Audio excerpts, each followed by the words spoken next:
3 minutes.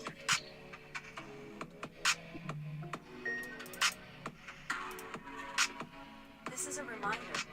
2 minutes until live stream begins.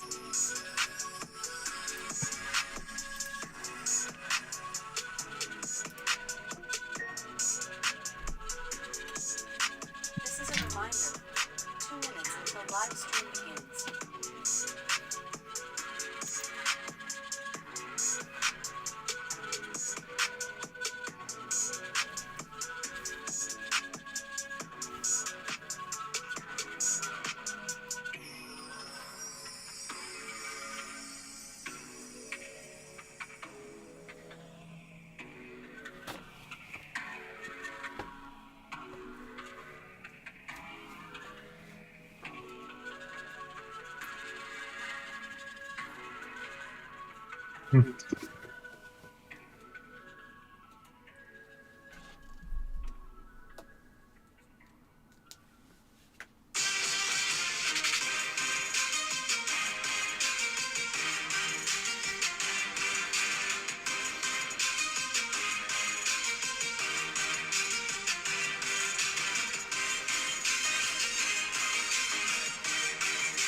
And we're live! What's up, everybody? Got Limitless Hoops in the house. John Sanders is here. We got a big guest, Randy. Coach Randy's in the house today.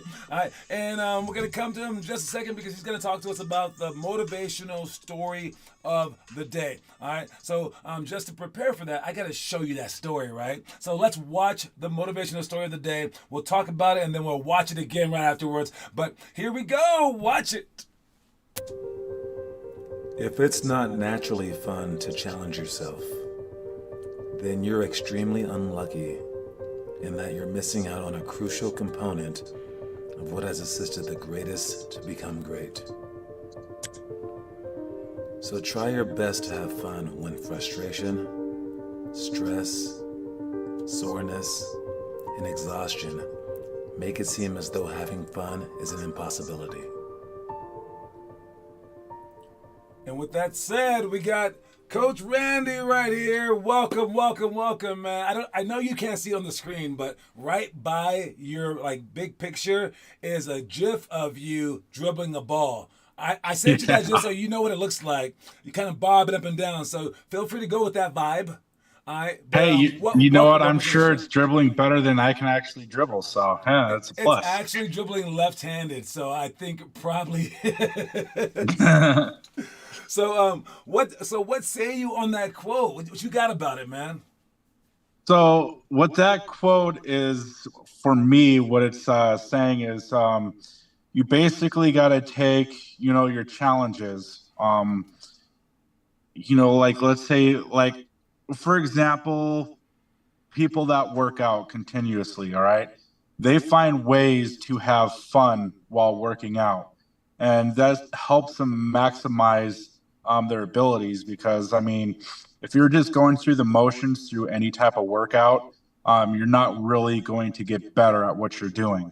So you take a look at the greatest through history in basketball. You got people like Kobe, you got people like Michael Jordan. They always found ways to have fun with it. Granted, in some ways it probably seemed negative towards the other players, but for instance, Jordan never, losing during the runs that they had. And then, Kobe finding ways to get under people's skin and all that stuff when, However, um, you just take a look at that type of mentality, and it's only going to benefit you in the long run. Because if you're able to have fun with it, you're going to keep going at it. You'll have new ways to improve upon your game. You could also take that into many phases of your life as well. Saying if you're stressed out at work or you're stressed out, in school or whatnot, you could also take that and find a way to make it a positive. Try to way to make it fun. It's like, okay, well, if this right now totally sucks, what can I do to like make it not completely suck? How can I make this better for myself? How can I have fun with this? Um, and people that are able to flip that script, they are better in the long run, as far as being mentally prepared to handle certain situations in their life. Now you brought up Kobe, and it reminded me of this Ron Artest story, our Meta World Peace story, where he said he got into a cold tub. He's on Kevin Hart's little show online, and he's like he like shivered. He was like, "Oh, this is so cold." He's like the only one, and mind you, Kobe was still alive during this point. He's like, Kobe's the only one I've ever met who doesn't flinch when he goes into an ice tub. And then Kevin Hart responded. He was like, "Yeah, what's up with that jerk?" But he said a meaner word like that. And Right. and then Ron was like, "Dude, he's just different." And that was the first time I thought to myself, I thought it with Deion Sanders, I thought it with Dennis Rodman, but this is my first time thinking about Kobe. I thought Kobe's lying. He's pretending, and if Kobe stepped on a Lego, he would act like it didn't hurt. Do you think that Kobe and all those other great guys are lying? Or do you think that they truly have found some ways to love it? Or do they just love the whole thing? I think as it pertains to that story, Kobe's flexing, like he's showing off, like There's no way you're he enjoys that, right? There's no way. yeah, it's cold, it is, but you have a certain player with that type of mentality who's basically going to go into this ice bath with like meta world peace, and he doesn't flinch. I mean, he's basically that's Kobe's way of having fun with certain situations. He's the type of person that takes enjoyment out of being like, oh, so you think that's cold, huh? It's like, all right, let me get in this, and just gets in there, and he just looks at him. Kobe's looking straight at him with the grin on his face. Yeah, so Just so there's yeah. so there's three levels to this. There's the person who hates it. There's the person who loves it. Then there's the person who's pretending to love it. Okay. All right. Yeah. With that said, in terms of just naturally loving running, shooting extra shots, dribbling extra, and working hard and getting beat up, which one of your three kids is more naturally inclined to like hardships? Naturally, out of all three of them, I would And have mind to you, I would say, even say if they weren't naturally and they were doing it, that makes them even tougher, right? yeah. So far, I mean, I'd have to say, as far as naturally like loving to do it, right now, would have to be Joey. Um, Joey. Okay. the pretending to love it, right now, I would consider that to be Noah at this point. I like But it. here's the thing I will say about this, okay? Because I mean, Joey will no doubt get to a point where he'll pretend to love it. But here's the thing. Um, I still think pretending to love it is a positive, because Oh you go no, out by there, far is. It definitely is. yeah, because you're basically you're creating a mindset. So it's not quite there yet, but it will be. And as long as you have that mentality and you keep striving for it, eventually that thing that would used to be like, man, I got to go. Like now, Noah's like, when we first started doing, like when he said NBA, that like he officially was like, okay, I'm doing it. It's like, all right, well, let's get back into doing the homework. Let's get back into going all out, and holding him accountable on his emotions, how he performs in the workouts, and all that stuff. It's a learning curve. But now after the first month, it's like when Tuesdays and Thursdays, when he's able to get into the rec, he's getting in there, he's doing it. The workouts, I check them. They look like they're getting more game paced, That's a good thing. type of workouts. The more he does it, so it's being able to, flip that mind script. I mean, yeah, he's pretending right now, but um, he's going to get to a point where it's like, you know what? He's going to be like, all right, Tuesday, Thursday, it's a thing. He's going to go in there. He's going to love it. He's going to love how he feels after the workout because he's pushing himself. And this, whenever you work out, you feel pretty good after, especially if it's a good workout. And if it's a tough one, you sit back and you're just like, man, you feel good. You feel beat. You feel tired. You feel all these things. But you feel good about yourself. And that's the type of thing that, a lot of people and a lot of players could, take that, if something for you as far as basketball, kind of sucks, you're like, just pretend to love it. Or even with schoolwork, just pretend to love it. Just Well, pretend to go in there, get it done, and I was actually like really really good at school, but it was natural, and I got like educated really, really well early on. And I thought this when I was in high school. Even the kids that outworked me, even though they got worse grades sometimes, or maybe the same grades, I was in awe of them. Same with basketball, because I was just super tall, and I agree with what you said about not just in terms of like the pretenders being the same or whatever. I think the pretenders are actually better. Because if you just naturally love to run, you're just a lucky human being, and not that many people are like that. But with that said, the people who are, I guess, pretending, they are working extremely hard. In your life, what would you work for the hardest if you received no money? in my life, what I would work for, like, say if I was, back, in high school days, for no money, my passion growing up was music. Yeah, so So so I you would, would be a rock star if you got paid $0 and you would still be a rock star. hey, if I could go up on a stage and just perform in front of people and just kind of express, because that's one of my things that I love doing. I mean, and that was something I had to learn to love to do myself, was get up on stage, because at first it was nerve wracking. I couldn't. It was like I didn't want to go up there. But we wound up playing over in Broomfield, the first Broomstock that they had over there. We played there. Broomstock. I've never heard that before. Yeah. By the way, if you guys have any questions, be sure to ask them in the comment section. I see you, Teo. What's up? I'm listening.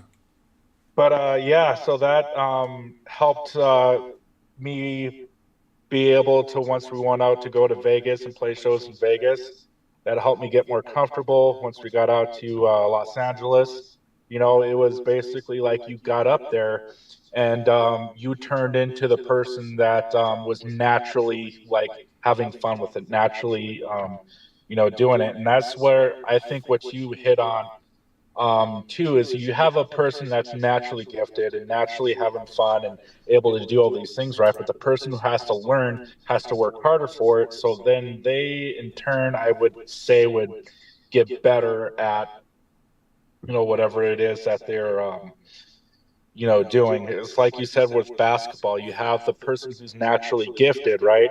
They're probably not working as hard as the person who's pretending, because they feel like they have a goal, or they have a They got a chip on their achievement. shoulder. Yeah, and they have something to get after. Whereas the person who's naturally gifted, I don't really think that they've had anybody to push them in that sort of way, I and like that a lot. especially that person being themselves. Now, as a person with stage fright, I so feel you. Like, I mean, I know I'm on a stage right now and every single day, but it's scary, dude. But with that said, the motivational quote was, if it's not naturally fun to challenge yourself, then you're extremely unlucky, right? And that you're missing out on a crucial component of what has assisted the greatest to become great.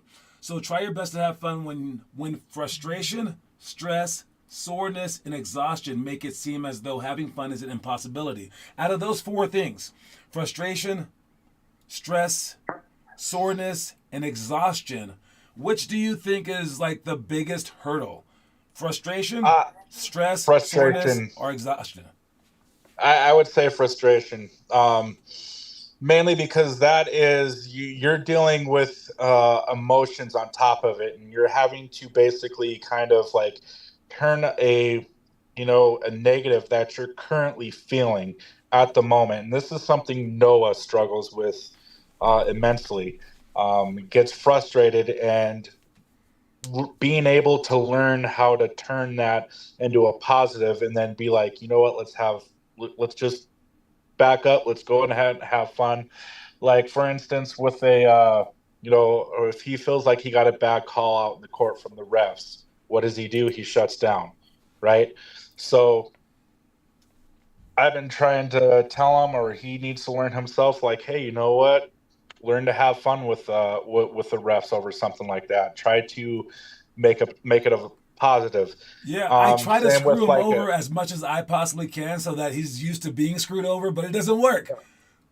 Yeah, and then also with like a turnover, and not getting after the ball. Okay, that's something that I think that could be um, put into the fact of like that could be portrayed into like, all right, I made the turn over the ball, but let's go and get the ball back. Let's find a way to Yep. where I can make up for that turnover, and make it a challenge within yourself. And those type of challenges can be fun. Granted, you don't want to be turning the ball over a bunch to create that type of thing, but it's taking those type of things and learning how to make it a positive, and challenge yourself is huge. Oh, that is But definitely I huge. definitely have to say frustration out of those four is probably the hardest one to be able to turn into a positive and try to find a way to have fun with.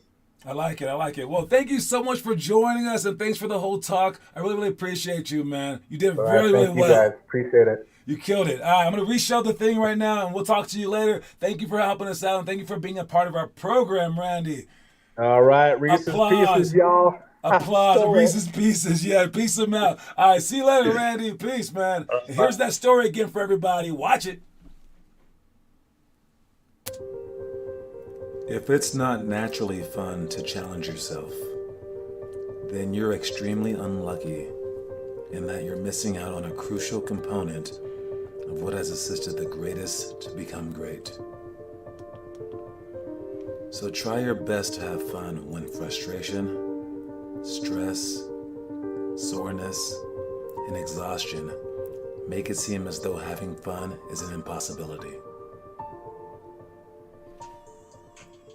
There we go. All right, so I hope you guys learned something from that whole segment. I really appreciate Randy coming out. But yeah, man, like, dude, it seems like you just like can't do it anymore. That's when you should be doing it, okay? All right, especially like when you're like, sore, you're tired, you're stressed or whatever. Just go through it. Go through it, because all that means is that you're not naturally used to those things, and that's cool. But pretend that you are, basically, okay? All right, we talked yesterday about Victor Wembanyama. In his debut, he said all good games until this game. Was MSG too much for him? Were the lights too big for him? He did not debut very well at MSG, but he's debuted well this season. I tried to look up the worst MSG debuts, and I found nothing. It was hard to find that video. So he's definitely not in the pantheon of those guys. Looks like the New York Knicks took care of business that night. Hopefully you guys, I don't know if he choked or if it really is just extremely difficult to play in a huge city like New York. I know New York doesn't win that often, so it must not be that bad. All right. Anyways, let's go with the quote of the day. Watch it. Or watch it? No. We talk about this one. All right. It's never forget about your passion. We talked about that. We talk about passions all the time, because if basketball isn't something that you love, then probably, man, it's going to be weird if you're working this hard at it. All right. And you want to figure out how to put your passion and your effort together. That's like part of the rules of like the world, the planet. That's like the meaning to life, basically, is can you put your effort, top effort, with your top passion? all right, or at least like one of your top passions or one of your top efforts. I put those things together and you win. You win at life. No matter how much success you have, all right. That's what from every movie, every old person I've ever talked to. That's what I've learned that the meaning to life is. Maybe they're all wrong. I don't know, but yes, never forget about your passion. Our itinerary for the day. We got all these non-things right there. It's very, very posy lately. There goes that one. All right, that's the stuff that we did in the past. 3-man weave, 1-on-1 alley, 4-on-3 scramble. Patience with 0-50, 100, 0 to 3 seconds down by 3, down 10, 3 minutes left. I just spoke to an ex-player of ours, Ben Levy, on the phone. Talked about a whole bunch of stuff, including the war and stuff like that. But we talked about how he can improve his game, and this is the one. Patience. 0-50, 100. He wants to be a dominant player for his college. He's only doing intramurals, but he wants to be dominant. And I was like, well, the whether you're the best player or the worst player, the best players, they save their shots until the end so that people aren't double teaming them early. So you would do better to be patient in the beginning. And then the worst players, they should do the same thing because you don't want to get pulled. So who should be shooting the shots in the beginning? The person open after a number of passes. You guys should be definitely being patient, extra patient in the beginning so you can see the pace of the game, so you can figure out who are the liabilities on defense. There's many reasons to start out the game, especially being patient. Then after that, you can see if you can run this team or be extra patient or go at this one player or whatever it may be. All right. So patience is huge. Stuff that we're doing in the future: Monoginobili layup. We have the high enough to 2 shots, offensive free throw rebound, side right, 0 to 3 seconds down by 3 with free throws, 5-on-6 press break. I love 5-on-6 press break because it makes it, that's how it feels in the game. It feels like you're being pressed by 6 people sometimes because you just don't know where the passes are, or sometimes that long pass is too long for you to pass it, right?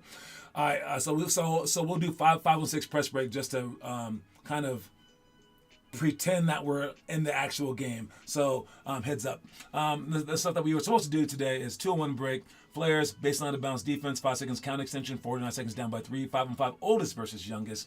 Flares is a very, very important one. If you're coming off a screen, you got to slow down. All right, you gotta, again, be patient, but you're coming off a screen. Let's put this 4-man right here. He's gonna be screening down for you, and you're the 2. All right, and we got the ball up here. Okay, all right, and as they're screening down for you, you gotta step underneath the basket. All right, or even if they're already here, like in our offense, and you're outside the key, step underneath the basket. And this takes patience because if they swung the ball from, like, let's say this player swung the ball to the top, now normally you're just already out here waiting. That's bad. You want to be patient. Want to be right here and now step underneath the basket and then read them. And as you read them, again, you're going to come off the curl or come straight up, or you're going to flare to the corner. But you got to read the defense. It's whatever the defender does. So you have to read the defense, and if they're guarding you correctly or incorrectly or whatever, whichever way he goes, make him pay. And we've never really gotten to this point because we are playing up usually, but even if we're playing like our own age, we're very, very like hurried all the time. If we're playing our age, we're like, just go score. We never get this action. And then if we're playing against better teams, well, they're like smothering us and we can't see the pass. So we just go anyways, right? So whether we play against good or bad teams, we screw this play up somehow. But you have to be able to flare out to the corner, flare there. Or if the screen is up here and the ball's right here, now we bring the flare right here. So when the player steps in and stops us, now we can flare straight back. And a flare pass should be over the top and accurate. We don't use it enough. All right, so we need to practice these flares, and heads up for all that stuff that it entails. All right, moving on to, let's check our homework. Who's been posting some homework? Push-ups, November 9th, Teo Trujillo. Nice job. Kieran Declan left with the pick and roll layup to create coming up here. Step-ups to shots, 2-hand ball dribbling. Weston with some warm-up stuff. Nice job, everybody. All right, and I forgot to talk about the baseline sweep finger roll layup. I think we're doing that stuff on Friday. Don't forget, on Friday, we are headed to Aurora. We got 8 people coming. I know that it's Veterans Day, but we are actually going to be doing the workouts because Veterans Day is actually Saturday. So some school districts did a substitute for Veterans Day, some didn't. The school district that we're in Aurora, they still have school. So Aurora and Cherry Creek still have school. So we are in the gym and we're in the clear, I think. If we drive that long, I don't know, man. I apologize if the thing is actually canceled, but they assure me that school is still in session. All right. So yes, if you want to sign up, we still have spots for 2 more kids. Make sure you guys sign up in our WhatsApp app. All right. Checking our movie of the day. Our movie of the day, we're working on the 5th grade movie. And the fifth grade movie is Without Limits. This is another movie that I have not seen, but I did talk about it last year. All right. What is it, like obviously like a running movie, right? Without Limits. I mean, I guess I can read it. It's an American biographical sports film. Whatever. Plot. There we go. Follows the life of famous 1970s runner Steve Prettyfontaine. From his youth days in Oregon to the University of Oregon, where he worked with the legendary coach Bill Bowerman. Later to the Olympics in Munich and his early death. Oh, man. That's crazy. So it's a pretty deep story. Without Limits. I would say this is probably a great movie to watch. It is our... I thought it was actually the 6th grade movie. Yes, it's the 6th grade movie for the month, Without Limits. If you happen to watch this one, let us know what you think about it. Any 6th graders out there, watch this movie, Without Limits. All right, let's get to our trivia question today. Do I have a trivia question up already? Did I choose one? I think I did. Let's see. Is this it? No? Is this it? No? This it? Maybe? No? No? No? Oh, I need to find a trivia question. All right, the trivia question is going to be about this, since it was up first. And I go like that. Okay, there we go. All right, the trivia question today is... Wow. Okay, so I don't even know the answer of this. I don't know the answer, but it's okay. I'm sure that someone out there knows the answer. Now, between 1957 and 1969, just between there, how many championships did the Boston Celtics win? That's the question. Oh my!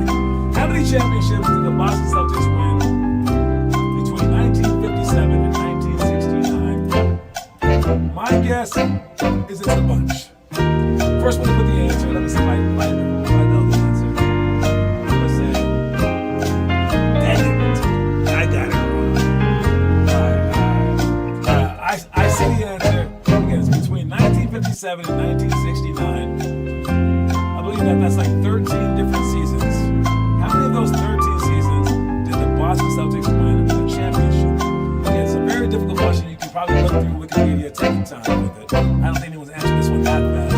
But if Kieran in the lead with 3, Austin Jackson with 1, Caleb with 1. That's the answer. Came out of nowhere. Kieran with the answer. The answer is 11 freaking championships. I believe freaking is a part of it. 11 freaking championships they won out of 13 freaking years. That's crazy. I'm sure that they beat my Lakers like 9 of those years, and they were just driving Jerry West insane, and he's like breaking trophies and stuff. Oh my goodness. That's the answer. Great job, Kieran. You're now at 4 points right there. I see you working, Taylor. You just missed it, my man. All right, and to finish it up, we got a very serious subject. Very, very serious subject. Yes. We got the too small taunt. He's too small. Kicking out Giannis. Giannis is just trying to play. And there was something deep that I heard. Something so deep. We got our quote of the day, right? We got our quote of the day right here. Never forget about your passion. All right? But then we got this taunt right here. And I'm like, dude, someone said it best. They were like, the rules now state that players are allowed a moment of passion. And I love that. A moment of passion. But should that include taunting? I say, extend that word. Have a moment of passion, a moment of intimidation. I don't know. Just as long as you don't threaten their lives, it's cool to have a moment. Especially if you can catch yourself and come back out of it. So Allen Iverson needs to be able to walk over Tyronn Lue. That's like one of the coolest things I've ever seen. And then Dwayne Wade over Varejao. Shaq throwing the ball. No. Shaq pushing over Chris Dudley. That's probably too much.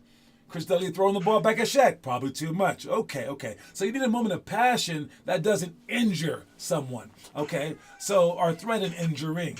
But the two small taunts, I don't know who started it. I'm pretty sure it was Brody. I think it was Russell Westbrook. I really do think so. And for all of his like accolades, this might be his lasting legacy. It's just too small. And then when Pat Bev did it, that was like hilarious because he is small. That was like the funny part. But Giannis, everyone's too small for him. What's he supposed to do? Just dunk it and go, okay, I guess bye-bye now.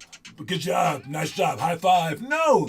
He should be allowed to stare down because that's some bad butt stuff to do. I can't cuss on the show. I just don't. But yeah, dude, he got a technical foul. And that was the second one for the game. So he got kicked out because of a dunk. And then his team just started reeling after that. And then you got Damian Lillard bringing him back in the end just to justify the win. But that needs to not happen.